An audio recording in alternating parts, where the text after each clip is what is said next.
नमस्कार मंडळी, मी आहे अनु यादव आणि मी आलेले आहे मलेशिया देशाची राजधानी क्वालालंपूर पासून 20 मिनिटाच्या अंतरावर असणाऱ्या बाटू केव्स ह्या हिंदू मंदिराला भेट देण्यासाठी। मंदिराच्या सुरुवातीलाच 140 फूट उंचीची मुरुगन म्हणजेच कार्तिक स्वामींची मूर्ती उभारण्यात आलेली आहे। मंदिरात जाण्यासाठी 272 पायऱ्या चढून आपल्याला मंदिरापर्यंत पोहोचायला लागतं। 40 कोटी वर्षापूर्वींच्या ह्या लाईमस्टोनच्या गुहांमध्ये म्हणजेच थोडक्यात चुन्याच्याच गुहा आहेत त्या, हे मंदिर स्थापन करण्यात आलेलं आहे।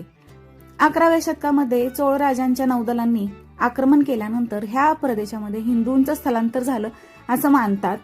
परंतु 18व्या शतकामध्ये ब्रिटिशांनी मलेशियामध्ये रस्ते, रेल्वे, पाणी पुरवठा इत्यादी पायाभूत सुविधांच्या उभारणीसाठी थोडक्यात इन्फ्रास्ट्रक्चर डेव्हलपमेंटसाठी भरपूर प्रमाणात तामिळ कामगार इथं स्थलांतरित केले। 1880 ते 1920 ह्या काळामध्ये हे जास्त प्रमाणात स्थलांतर झालं आणि नंतर 1891 मध्ये ह्याच तामिळ लोकांनी इथल्या या मंदिराची स्थापना इथं या गुहांमध्ये केली।